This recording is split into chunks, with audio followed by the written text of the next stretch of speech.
Bienvenidos a un nuevo capítulo de Toque de Queda. Yo soy Joaquín y me encuentro junto a Catalina. Catalina, ¿qué tal? ¿Cómo estás? Muy bien, porque acabo de terminar de hacer galletas. Galletas. Sí, ya estoy entrando a ese modo de distanciamiento social, donde soy una repostera consumada. Oiga, galletas creepy, galletas de terror. No, yo no hago galletas de terror, yo hago galletas ricas, ¿no? Ah, qué bien. Oiga, ¿qué tenemos para el capítulo de hoy? Hoy, como podrán notar, es 21 de mayo. Y para muchas personas eso significa una inmensa glorificación de Del poder del cosas ganado. que ya sí.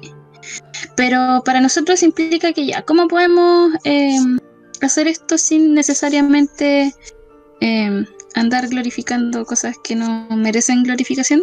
Y vamos a aprovechar para contarles un poquito de la historia de Chile. Ya hemos hablado de Chile porque, Porque sorpresa, somos. este es un podcast chileno, pero, pero hoy día queremos adentrarnos un poquito más en cosas más hacia atrás en el En el tiempo. Oiga, yo creo que tiempo.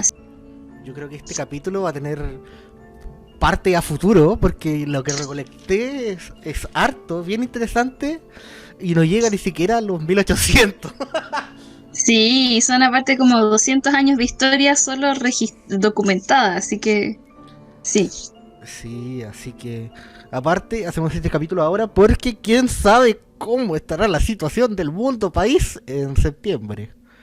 Así Sí, que porfi, cuídense, quédense en sus casas. Ojalá tengamos eh, septiembre, que exista el mes, que estemos vivos para presenciarlo, porque más encima viene, creo que en septiembre viene la nueva serie de Inuyasha, así que tenemos que estar vivos. excelente. Oiga, ¿quiere comenzar usted o comienzo yo? Me da exactamente igual. Mejor pongámonos al día, ahora así viendo cómo ordenarnos. Veamos por qué épocas rondan lo que queremos contar hoy día. Mire, Por si no lo saben, si no vieron el título, aparte de un poco eh, tratar de la historia de Chile, vamos a contextualizarla en lo que es este podcast, como historia de Chile paranormal. paranormal, esoterismo, misticismo, cosas mágicas que ocurrieron. Mire, ¿qué le parece con la llegada de Don Pedro de Valdivia? Que me parece excelente. Oiga, una estas cositas que uno encuentra por ahí. Don Pedro de Valdivia tenía harta relación con el número 13 y ¿Ya? con el número 11. ¿Ya? Llegó un 13 de diciembre de 1540 a 13, Santiago. 12, acá. 13. Jaja. Eh, y murió un 25 de diciembre de 1553. 13 años después. Viajó cuando venía viajando hacia abajo a nuestra capital. Su expedición partió con 11 hombres, pero en el camino se le fueron sumando más y llegó a tener 150. Eh, este número 11 también está después muy relacionado, pues, si nos vamos al lado de numerología, eh, porque cuando murió se demoraron 11 días en anunciar su muerte en Concepción, y la noticia de su muerte llegó un 11 de enero a Santiago. Oh, Este caballero, este caballero, cuando llegó en 1540, venía con una virgen en su andar a caballo. La Virgen del Socorro. Esta virgen se encuentra actual en la iglesia de San Francisco de Santiago. Y cuenta la leyenda, esto le va a gustar, que cuando Pedro de Valdivia no estaba, los picunches atacaron un 11 de septiembre de a mi 1541. parte, ya, sí. De, Lo siento, no, pero un poquito, un poquito. lo siento, perdón. El entusiasmo de ataque a los conquistadores, perdón. Un 11 de septiembre de 1541, Doña Inés de Suárez, para defender este ataque de los picunches, asesinó a... Estoy cortando al revés. La leyenda cuenta que la Virgen se manifestó, atacó a los picunches tirándole tierra en los ojos para que se escaparan. Eso cuenta la leyenda. La Virgen apareció y les tiró tierra. Pero en realidad, Doña Inés de Suárez le cortó la cabeza a 7 caciques viejos de los picunches y se la rajó, y ahí ellos se ahuyentaron por el miedo. Pedro Valdivia llegó 4 días después y para movimiento, maquinación semipolítica religiosa obviamente de la época, mandó a construir un templo, una capillita en honor a la Virgen del Socorro por socorrer a Santiago ese día.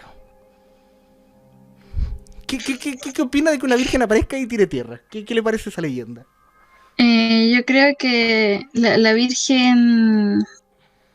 No, pucha, no me hace feliz el colonialismo. No. Para nada, pero... No sé, a mí me da la impresión de que se pasaron puro rollo. Tenían susto. Estaban todos sustos. Sí. Justo con eso, la gente de esa época tenía temor de Dios. En los puertos españoles, con esto le voy a dar el pase gol.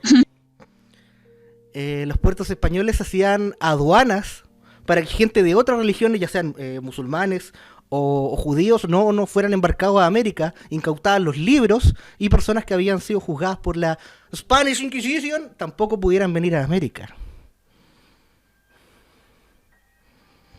Mira.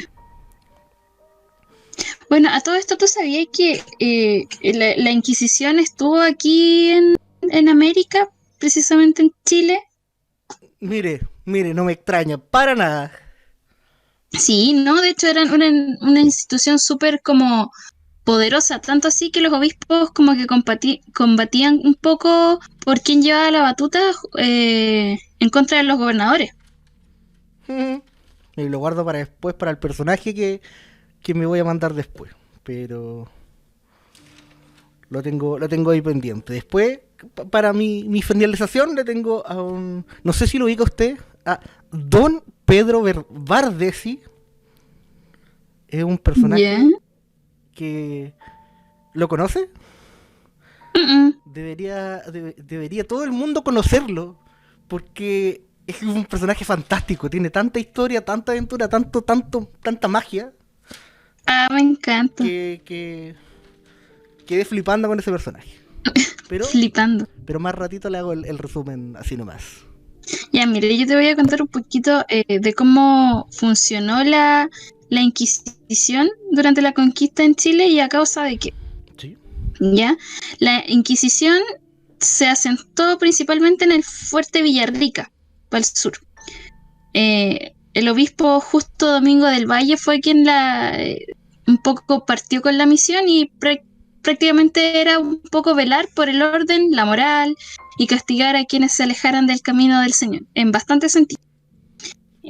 Porque buscaban un poco, regular a través de la religión como el problema, entre comillas, de los mapuches, ¿cachai? Porque eran herejes, vivían en contra de la moral, eran paganos y toda esta cosa. Exacto.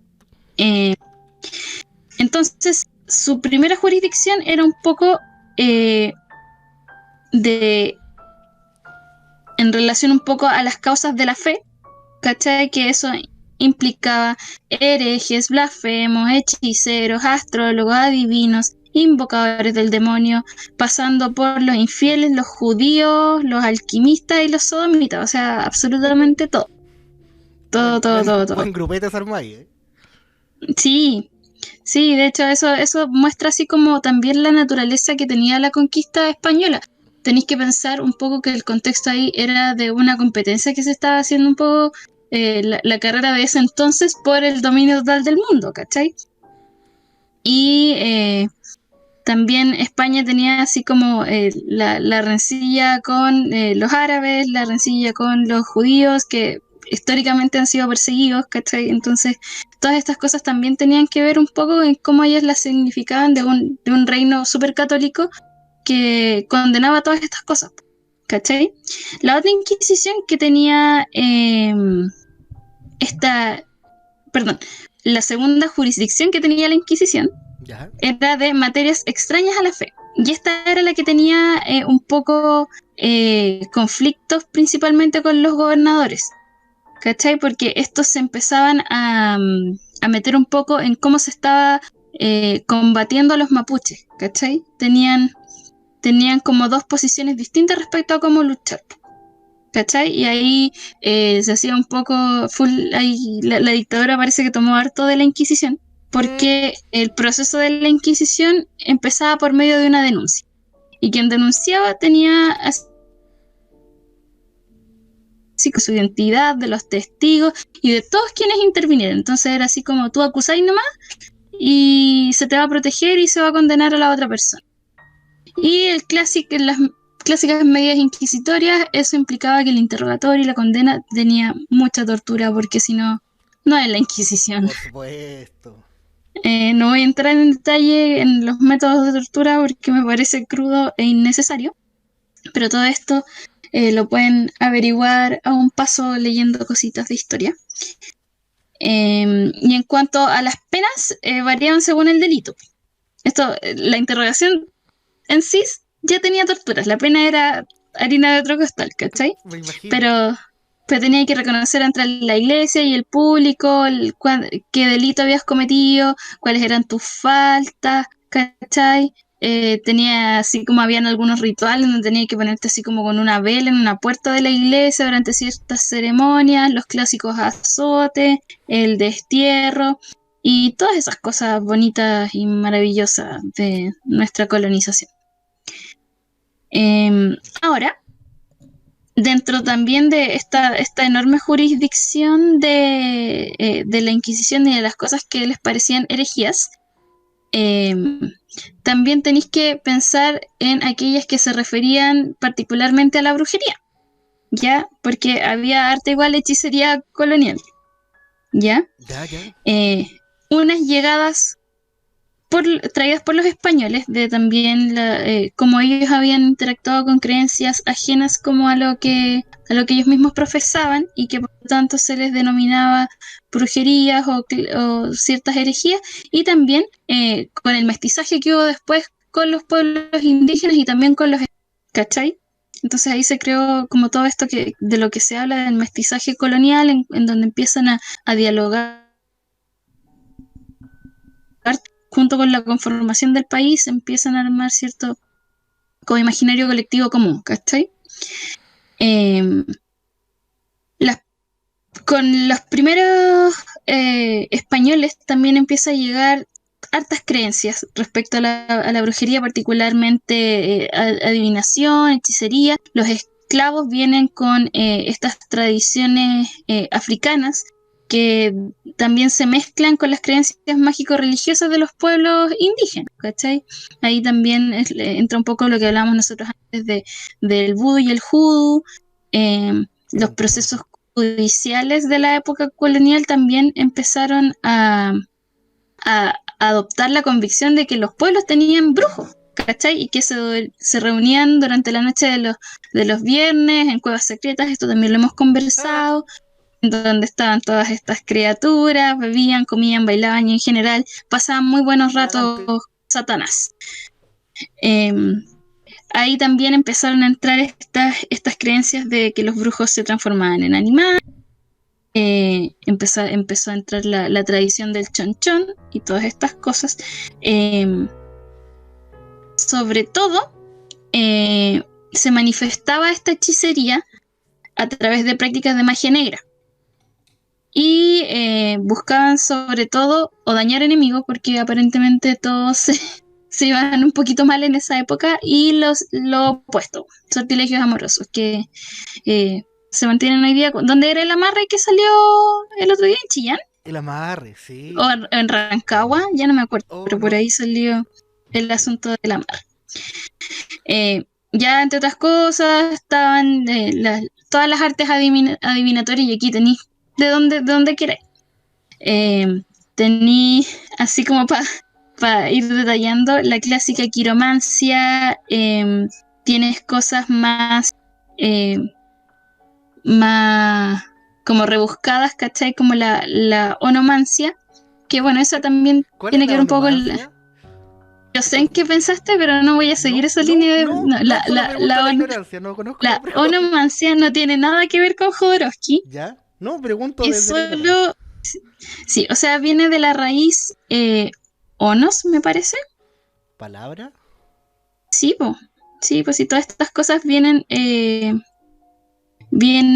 del griego, del latín, principalmente lenguas romances, po, ¿cachai? Eh, a ver, deja... Procedimiento adivinatorio que Me diste... consiste en No, predecir, ¿no? es que sé que es la onomancia. Sé lo que significa y lo que implica, pero quiero saber esto es. Eh, pero dame la pronunciación, por favor. Por favor, que no. Sí, yo sé, ya. El mancia, que es como el arte de, ¿cachai? Y el ono viene del griego, pero no sé pronunciarlo. El asunto es que es de la raíz del concepto de nombre, ¿cachai? Pero la onomancia en general lo que habla es de números y de nombres. Los cálculos matemáticos, numerología y toda esa cosa. Numerología. Em, Tenéis la geomancia, la nigromancia, que es un clásico también ahí metiéndose con los muertos. Eh, ¿Dije geomancia o dije Sí, sí. hidromancia? Geotierra, hidro, agua. Hidro. Observación de las aguas, observación de las líneas de la tierra también para adivinar, y esas solo eran como las más inclinadas hacia la cultura europea, porque también los indígenas tenían sus propios métodos adivinatorios. Lo hacían con varilla, con tijeras, con sedazos y todas otras cosas. Ahora, también es importante destacar, yo como a veces se da un poco, sobre todo con la historia de la conquista y la colonia y el inicio de la república, que se invisibiliza un poco la participación de los pueblos indígenas, que al final eran quienes estaban aquí primero. Exacto. Entonces, De partida con el descubrimiento de Santiago, que ya estaba exacto, fundado. ya existía, amiguitos. Entonces, si bien estaba esta Inquisición como un poco organismo de control, de castigo y de todas estas cosas, los mapuches particularmente tenían su propia forma em, de combatir lo que ellos consideraban hechicería. Una ¿Ya? se castigaba generalmente con la hoguera a quienes eran descubiertos realizando hechicería. Y eso los identificaba la Machi por medio de las adivinaciones. Y en general lo que hacía este conflicto entre brujos y mapuches es que hacía generar las medias rencillas, ¿cachai? Los familiares afectados, las comunidades combatían una vez que se condenaba a un brujo, porque los brujos son brígidos y los mapuches también. Así que Me imagino peleas bastante interesantes. sí, sablazos iban, sablazos venían. Y ya después viene toda la harina de otro costal que es Chiloé, que es todo, nadie sabe por qué es tan propensa al desarrollo de magia, brujería, solo es, Solo ¿cachai? es. Hay un poco de fusión entre lo que es la tradición católica. Hay que recordar que también Chiloé estuvo mucho más tiempo como asentamiento español que el resto de Chile. Hubo un Sí. poco ahí el aislamiento insular, y aparte de eso, también se fusionó ahí la tradición huilliche. Entonces, el imaginario de la zona con esa fusión un poco estalló, pues, ¿cachai? Y ahí por eso Chiloé tiene su propia mitología, su propia cosmología, y sigue siendo muy interesante, po. Porque sobre todo eso también refleja estas rencillas que vienen entre los brujos y los machis, ¿cachai? Sí, sí. Bueno, dada toda esta mezcolanza un poco de rencillas territoriales que existía, y eso ni Contexto siquiera geográfico. agarrando el norte, porque el Sí, norte no, también el tiene norte. toda su textura. De hecho, no alcancé a leer el libro, pero había lo voy a terminar leyendo igual, pero hay uno que me llama la atención un poco, me tiene que ser interesante, que se llama Fantasmas del Norte, Imaginarios, Identidad y Memoria. Estuve barriéndolo un poquito, y habla así como de desaparición de un pelotón entero, de Oh, como cómo surge un poco el imaginario de los duendes en el norte, a raíz de qué, cómo se transforma este concepto desde Europa acá a Chile. Me parece ahí, en cuanto lo encuentre me lo voy a leer. Pero esa harina de otro costal. Sí, el norte. También da para otro capítulito. Entonces, como ya desde lo más formal, todo esto, estas prácticas se vieron condenadas a través de ciertas medidas judiciales para su erradicación. Para esas tenía el derecho castellano, la legislación indiana, penas de muerte, la legislación canónica. Hay otra más que se llama las siete partidas, que era un poco también por cómo se iba regulando eso. Tengo también una pequeña línea de tiempo que habla un poquito de cómo fue evolucionando esta persecución o esta como visibilización de las tradiciones hechiceras en la colonia. Parte un poco en 1551, cuando el primer concilio de Lima determina los castigos para los hechiceros y para quienes solicitan los servicios de los hechiceros, sean estos indígenas o españoles. Eso tan temprano como 1551. Después, 16 años después, hay un segundo concilio de Lima en donde se proponen identificar y encarcelar a los hechiceros. Y aquí un poco yo creo que en esos 16 años de práctica se aprende un poco del proceso y se decide no condenar a aquellos que desarrollan la medicina herbolaria. Mire. O sea, aquí así como dejamos tranquilo a los Wicca. Sí. Otra hierba. De ahí, en 1571, se ordena claramente en un acto de represión que los indígenas, represión de que todos aquellos que no creen en la Santísima Trinidad sean sometidos a juicio. Después, en 1575, este personaje va a sonar familiar. El gobernador Rodrigo de Quiroga nombra un juez para que visite todos los pueblos indígenas, además de los asentamientos mineros, para identificar, detener y castigar a todos los hechiceros culpables de practicar magia negra con resultado de muerte. Un cazador de brujas latinoamericano. Sí, exactamente. Uy. Sí, comisionado. Y aquí ya avanzando un poco hacia finales del siglo XIV, el siglo XVI, se habla de un personaje que también requiere su propio capítulo. Ni siquiera de ella en particular, sino de su abuela, María de Encío. ¿Ya? ¿De quién crees tú que es abuela? ¿De su tocaya? De mi tocallita Catalina de los Ríos. Ella, María de Encío, estaba casada con Gonzalo de los Ríos y la sometieron a proceso judicial de la Inquisición.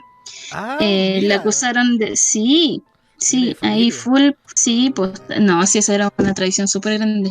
Y a ella de plano como que se le condena por práctica de quiromancia y de adivinación. Y ella además, aparte de estos cargos, confiesa que también practicó la magia amorosa. Yo no sé cómo se habrá tomado eso Gonzalo de los Ríos, pero bueno. Después, en 1582... Ese comentario fue una precuela de un próximo capítulo. Toque de queda podcast. Así es, manténgase atento. En 1582 hay un tercer concilio de Lima y que de plano manda a la mierda un poco el primer concilio, pero ratifica las disposiciones del segundo. En donde se dice que aquellos indígenas que practican la hechicería tienen que ser, se les tiene que aplicar penas corporales suaves. Yo en realidad no sé nada. Suaves, comillas, suaves, me imagino. Suave del siglo XVI. Ya. Suave del siglo XVI. Me gusta ese concepto. Sí. Ya en 1593, el gobernador Martín García Óñez de Loyola le dice a los administradores de todos los pueblos indígenas que informen a él mismo de cualquier existencia de hechiceros para lo mismo, para que sean detenidos y juzgados. Si ustedes se fijan aquí, ya van más o menos 40 años de pelea contra los hechiceros y parece que la cosa no va, no va muy bien. Ahí avanzamos un poco más de 20 años, hasta 1626, en donde entra el Sínodo Diocesano de Santiago. Y de nuevo empieza a detallar un poco de castigos para quienes sean hechiceros y soliciten los servicios de los hechiceros. Nos pegamos otro salto de 50 años hasta 1671, en donde la Real Audiencia de nuevo comisiona a un juez, otro cazador de vampiros, para que de nuevo vaya a tratar de descubrir qué indígenas practican la hechicería. Que yo no sé de verdad el criterio con que se hará eso, así como no sé, si un niñito indígena te dice no creo en Dios, lo condenan. Sí, ¿cuál? Da igual. Así que no sé cuál será el criterio ahí para descubrir qué indígena es hereje o no sé. El criterio equivocado. Ya terminando el siglo XVII, se habla en 1693, se habla de un juicio especial a 14 indígenas en Vilcún. Muchos de ellos eran caciques y evidentemente se les acusa de ser brujos, de tratar de dar muerte, curiosamente, a caciques amigos de españoles. Mire. O sea, el demonio les dijo, oye, ataca a estos que están colaborando con los españoles. Ya pasando. Claro. En 1731, Bartolomé de las Cuevas, que era un maestre de campo, se querella contra el indígena Juan de Quiroga. Lo acusó de varios cargos en realidad, pero uno de ellos era haberle intentado provocar un maleficio a través del uso de unos pol. 1739 se sigue el proceso judicial al indígena José de Acosta, a quien se le acusa de ser brujo y de haber lanzado un maleficio al hijo de don Tomás de la Sierra. Mira. Ya vamos por 1749, en donde de nuevo se hace un juicio masivo, esta vez en Chillán, a un grupo de indígenas que se le acusa de hechicería. Y para cerrar así como con brochecito de oro, póngale. En 1787, nuestra efeméride favorita, se funda la Sociedad de Hechiceros, la mayoría en Kikaví, Chiloé.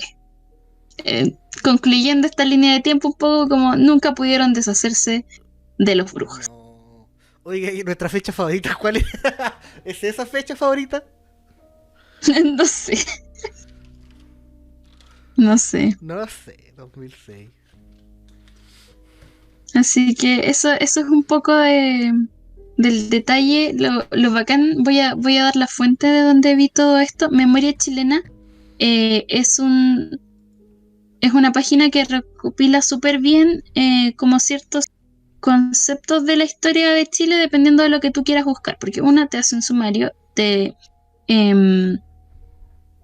conmemora fechas en particular y aparte te devuelve toda la bibliografía de donde sacaron y sumarizaron esa información. Entonces también hay mucho material de libre descarga por si quieres profundizar en algún tema.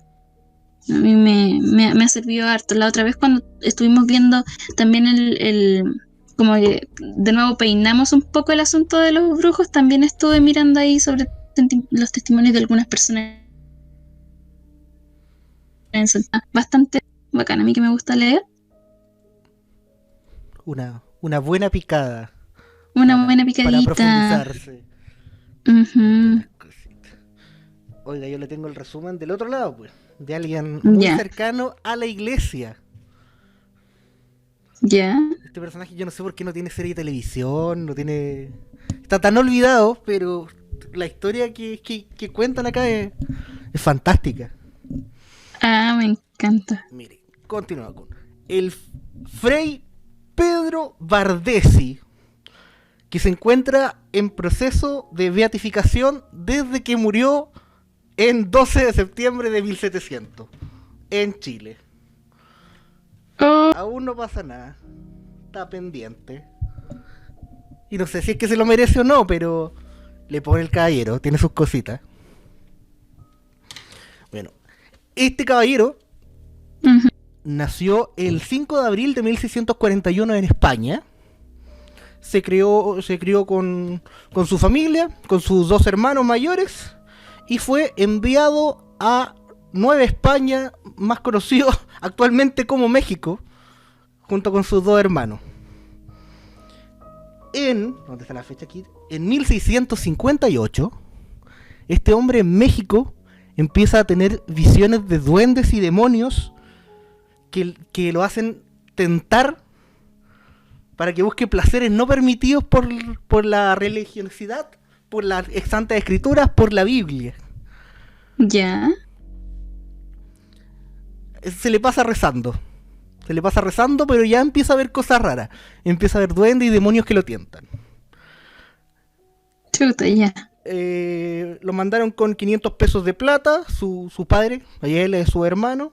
Él empezó a trabajar con un vendedor de trigo, pero se alejó, se peleó con el caballero con el que trabajaba, que vendía trigo, porque este caballero subía el precio de la harina a la gente pobre. Y eso no le pareció bien, se desafilió, no le gustó. Empezó a trabajar en el mundo de la venta del tabaco en México. Un día entra un vagabundo pidiendo limosna. Este caballero le da limosna y el vagabundo le dice: oiga, papito, voy a parafrasearlo, está en el negocio equivocado, esto no le gusta nada a Dios. El vagabundo sale de la puerta, este hombre corre a buscar el vagabundo y no estaba.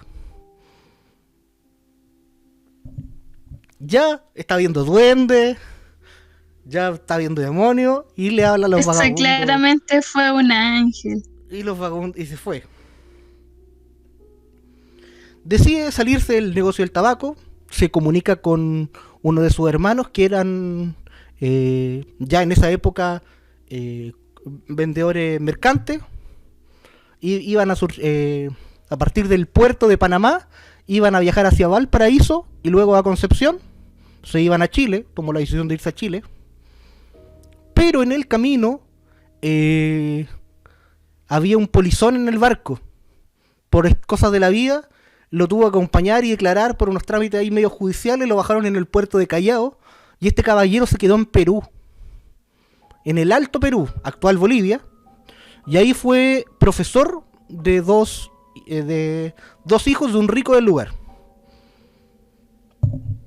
No llegó a Chile finalmente, su hermano llegó a Chile, él se tuvo que quedar en Perú, trabajó ahí como profesor de estos niños ricos, junto a un poquito de plata, y un día se le apareció la Virgen. Ya así como, no tomaste los duendes, no tomaste el vagabundo, se le aparece la Virgen. Pesca algo, por favor. Yo pensé que cuando los niños ricos iba a encontrar a alguien en el sótano de los niños ricos. La Virgen le da, ya como así como para que no falle nunca, le da explicaciones claras, le indica: hijo, por favor, no te lo puedo hacer más claro. Viaja a Santiago de Chile.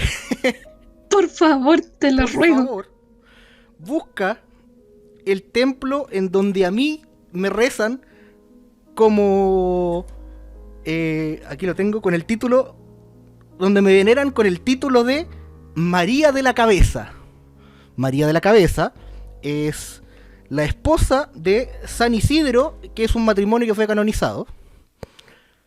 El hombre ya, si se le apareció la Virgen, le dijo: anda a Santiago y trabaja por mí.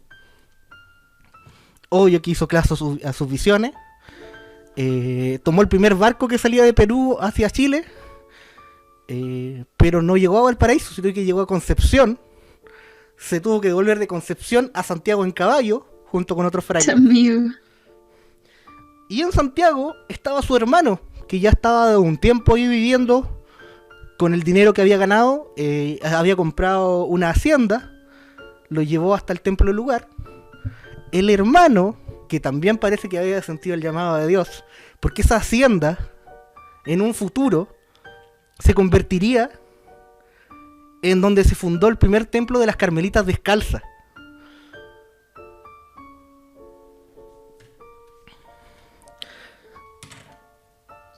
El...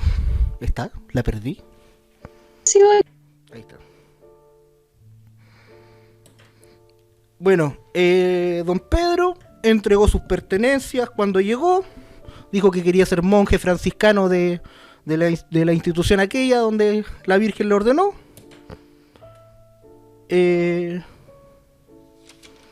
¿Dónde tengo los cositos? Entregó todo lo que tenía. Cuando le entregaron sus hábitos para ser monje, se fue a orar al templo y este hombre empezó a flotar mientras oraba.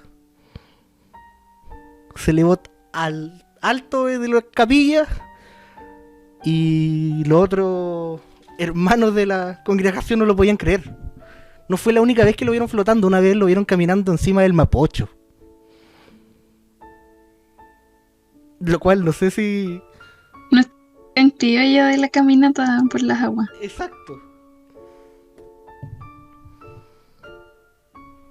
El 8 de septiembre de 1676,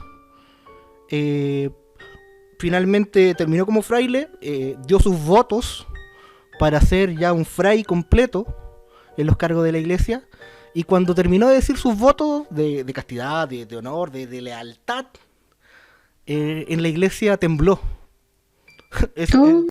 En Santiago los temblores se sienten Me en todos lados pregunto. en esa época. Solo tembló dentro del edificio, el resto de Santiago no lo sintió. Fue nombrado limosnero de la comunidad, yendo a pedir limosna a la ciudad, al público, a la gente. Y mientras lo hacía, siempre fue un ser muy servicial con la gente. Le daba consejos, ayudaba, decía que iba a orar por sus hijos, por su familia. Se fue ganando el cariño. Se dice que dormía solo 4 horas y el resto o rezaba o meditaba. Un día, otro hermano franciscano, por aquí lo tengo escrito, otro hermano franciscano tenía insomnio, no podía dormir y se levantó como a las 4 de la mañana paseando y vio al fray Pedro conversando, rezándole a la estatua de la Virgen, con un aura amarilla que lo rodeaba, y él escuchaba el resonar de una voz de una mujer que le respondía en la iglesia. El fray no lo podía creer, no lo quiso interrumpir, se volvió y se fue a acostar. Es hora de regresar a la cama. Sí, creo que no. Creo que vi al viejito pascuero poniendo los regalos. Dijo nope y se fue a dormir. Oye, un día mientras recolectaba propina, limosna en ese caso, no, una vez lo vieron tomando un pajarito herido, como que él hablaba telepáticamente al pajarito herido, y el pajarito se sanó y se fue volando. Por ser franciscano. Por supuesto. Una vez estaba pidiendo limosna frente a una persona y de un corral se suelta un toro, rompiendo canastas, pues, carretas de los restantes. El toro gira hacia la dirección donde se encontraba el fray conversando con otro caballero. El otro caballero saca un cuchillo, una espada para defenderse del toro, y este hombre, con solo poner su mano frente al toro, lo frena, como que conversa telepáticamente con el toro. Se acerca, le hace cariño y el toro lo languetea. Y dijo, te estáis pegando el show. Exacto. No solo leía la mente a los animales. Una vez una mujer que había enviudado, que tenía 4 hijos, y que no podía pagar donde estaba viviendo, iba a tomar la decisión de salir a prostituirse. Cuando apareció el caballero afuera de la casa, le dijo: amiga, no haga eso. Y le dio un poco de dinero para que la mujer se puso a mantener, y creo que estuvo pendiente de ella hasta que ella encontró un nuevo marido. No solo detuvo la preprostitución, detuvo precrímenes de envenenamiento y de asesinato a personas diciéndole: no hagáis eso, no lo envenení, no lo matí. ¿Cómo sabía este caballero que yo iba a envenenar o iba a matar a alguien? ¿Qué? Una vez, yo creo que este es el milagro que no... Por eso no lo han ratificado. Una mujer... Justo ya escuché un... Ay, me acordé de un chiste muy estúpido. Una mujer no podía dar de mamar a su hijo. Se había secado su pecho. El fray le dijo, no se preocupe. Y gracias a su poder, una hora después, la mujer volvió a dar pecho a su bebé.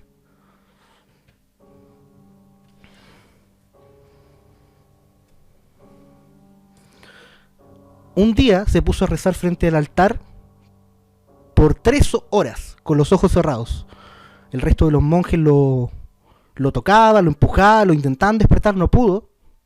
Hasta que el tipo despertó y dijo, mi mamá murió. 8 meses después llega una carta indicando que cuando ocurrió eso, cuando el tipo estaba dormido frente al altar, su madre había fallecido de complicaciones. Pero no solo eso, sino que la gente que vio morir a la madre del fray Pedro, lo vio él también en España. El tipo hizo una proyección astral del mismo, socorriendo los últimos alientos de su madre.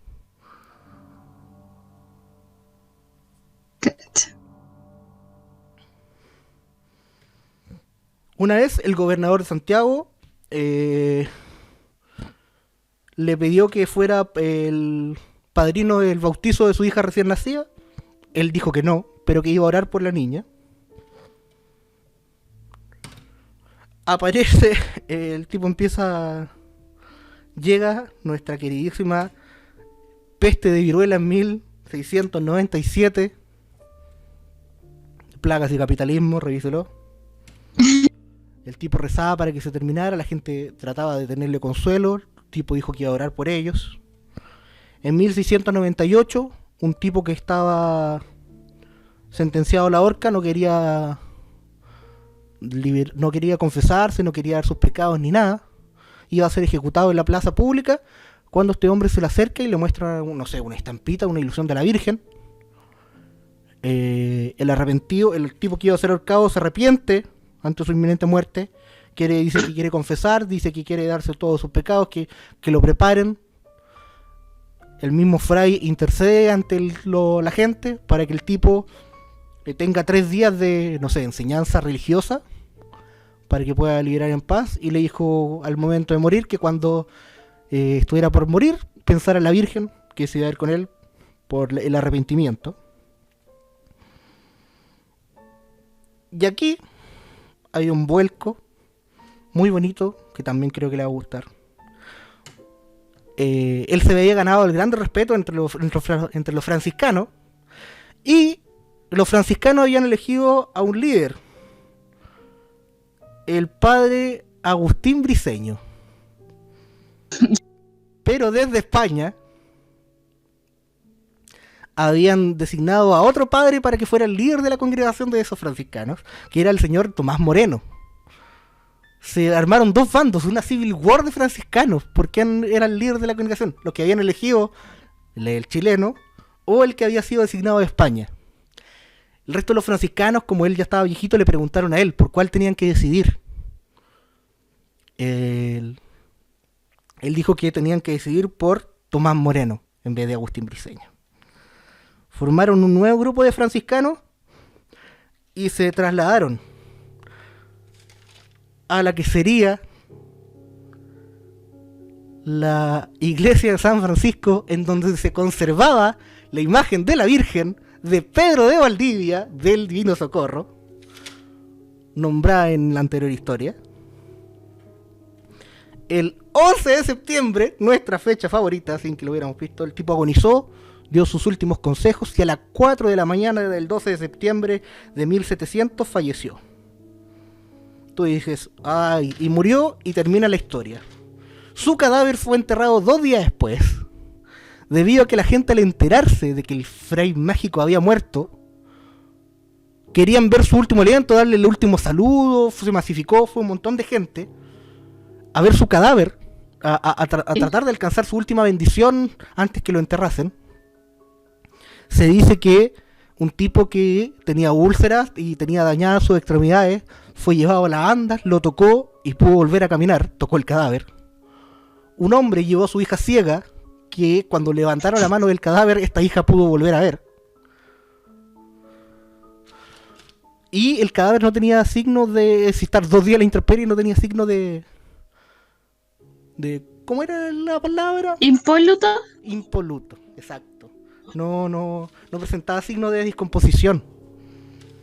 El tipo fue enterrado en la misma capilla de San Francisco, en donde actual se encuentra la Virgencita de Pedro de Valdivia del Socorro. Ahí formaron la iglesia de San Francisco en su honor. En esa iglesia se encuentran enterrados también varias personas. Un coronel de la Guerra del Pacífico, el arquitecto de la moneda, Sir Fray Andresito, que está para otro capítulo también. Y el tipo pasó a ser una especie de ya posterior a su muerte. En esa iglesia hay varias plaquitas de agradecimiento, de milagros que ha concedido también, de ayudas que ha otorgado. Y el dato curioso, chistoso y anecdótico es que muchas de esas plaquitas están mal escritas. ¿Ya? Está como padre Bordesi, Bardisi, Bordice, Merecidi, De Valdés, Bardasich y mi favorito, Bacardi. ¿Qué tanto? Le cambian el apellido por todas esas palabras. Entonces, yo no sé. Y esa fue mi disertación sobre don Pedro Bardasi.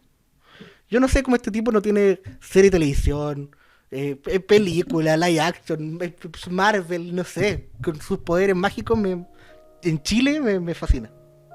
Medio viaje, po. El amigo... Del amigo Fry, Philip J. Fry. Sí, está acuático. Me hiciste recordar un poco con lo del cuerpo impoluto. Estaba leyendo otro libro sobre como un poco la historia de Chile y esoterismo, y hablaban de que a Gabriela Mistral, 3 años después de que la sacaron del cementerio general, me parece que era donde estaba, cuando la trasladaron a Monte Grande también estaba impoluta, po. Illuminati la maestra. No, ella de hecho practicó durante su vida, aparte como de la poesía que se le atribuía y la que le hizo ganar el Nobel y por la que se le recuerda y toda la cosa. Y ella también escribía harta prosa sobre teosofía, que es un poco el ¿sí? conocimiento, sí, sobre las religiones. Participó de varias como organizaciones o sociedades que empezaron a hablar en torno a la teosofía, exploró las religiones, estuvo por el cábala, el budismo, analizándolo y haciendo dialogar un poco con el catolicismo. Era firme creyente de que en el momento en que las religiones empezaron a dialogar, se iba a lograr como generar el avance humano hacia el siguiente paso. También mi amiga creía en la reencarnación, en el karma. Bueno, se hablaba también de la pérdida de Yin Jin, de su sobrino, me parece que era. ¿Ya? En donde también ella le escribió oraciones y todo eso, como para que él trascendiera bien, porque también, como tenía todas estas creencias, también tenía cierta visión del suicidio que le hacía temer harto por el paso al otro lado del Yin Yin. Entonces me recordaste esto con lo del cuerpo impoluto. Pues también el Fray me recuerda harto a Santa Teresa. Tienen algunas cosas en común ahí, igual que resuenan respecto a su vida y obra. Pues a Santa Teresa también se le vio levitar en algunos momentos. Bueno, ella partió, era tan ferviente en la oración que en algún momento, claro, ella escuchaba la voz de la Virgen, escuchaba la voz de Cristo, y ellos también le decían, era así como su oído sobrenatural, por decir algo así. Pues cuando tuvo su primera comunión, se supone que fue la primera vez que pudo escuchar la voz de de Cristo. Y ahí, con eso, esas voces le empezaron a tirar anuncios proféticos. Ella sí supo de su muerte. Sí, ella se lo comunicó a su confesor, supo cuándo iba a morir, tenía éxtasis místicos. Una vez, cuando estaba orando profundamente en el Santísimo Cuerpo de Cristo sacramentado sola, en la capilla del Fundo Huape de Cunaco, en Colchagua, ¿quién fue ahí?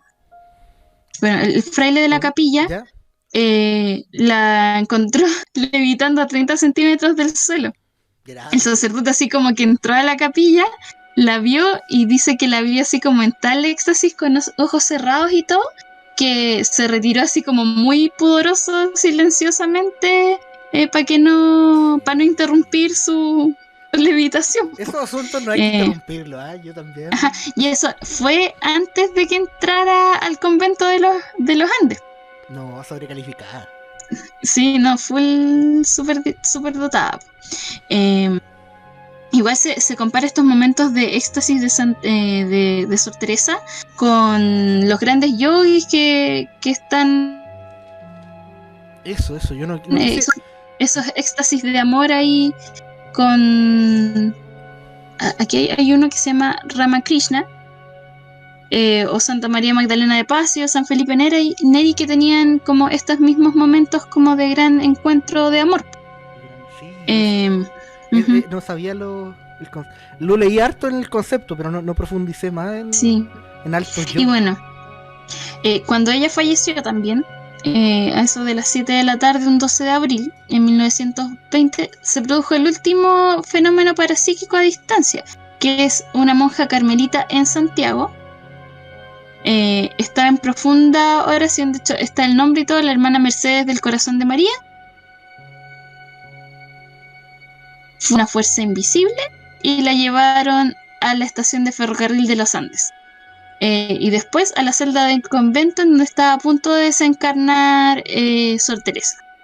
Ahí en ese espacio vio en la cama a Sor Teresa súper pálida, agonizando, y sobre ella un ángel en una nube, a la izquierda de la cama, con un dardo en la mano y con el cual hirió en el pecho a Sor Teresa. ¿En serio? Y ahí una voz, llenó la instancia y dijo que estaba muriendo de amor. Entonces ahí se explica un poco que Sor Teresa finalmente era tan profundo como su amor a Dios que tuvo que abandonar el cuerpo para encontrarse con él y seguir amando. Oh, qué gran dato. Sí, como que... Capítulo también que está pendiente algún día. Ángeles. Uf. Sí. Eso me recordaba un poquito tu relato. Oye, me gustó eso del... con un dardo. Sí, el dardo. Bueno, en realidad hay varios como expresiones de arte o de momentos de éxtasis en que se habla de un ángel y un dardo o alguna cosa. De hecho, hay uno que es muy profundo, que también es una tocaya, y el éxtasis de Santa Teresa, famoso también por la obra de Bernini, que sale de Santa Teresa en pleno éxtasis y sale sobre ella un ángel con una flecha. Jesús escribía sobre sus momentos de éxtasis, ¿cachai? Y hablaba de que sobre ella había un ángel con una flecha ardiente, ¿cachai? Y en eso bueno, también hay mucha gente que habla de que estos éxtasis que tenían las monjas o las santas era porque estaban sufriendo un orgasmo, pero bueno, a cada quien, cada cosa. Distinto tipo de éxtasis, discoteca. Oiga, no, hay también formas de explicarlo. Otro datito que lo tengo por acá, que lo dejé por acá, es que este país, y también utilizado en dictadura,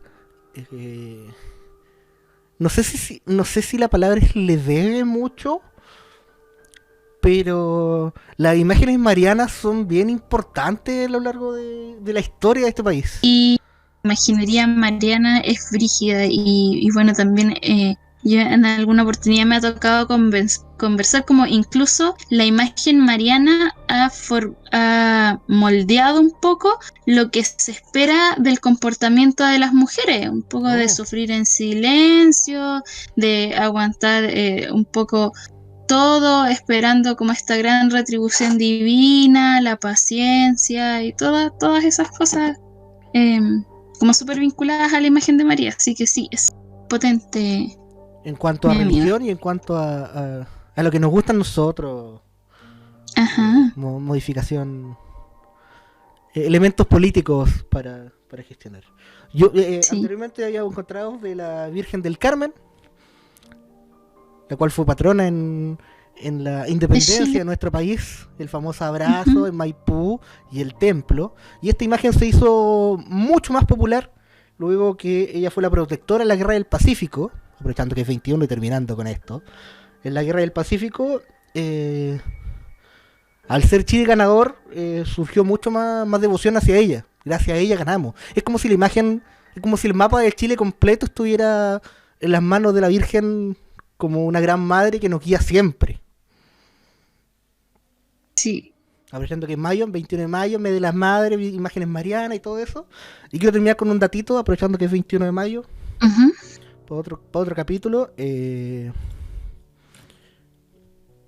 La escritora Rosario Orrego, en Valparaíso,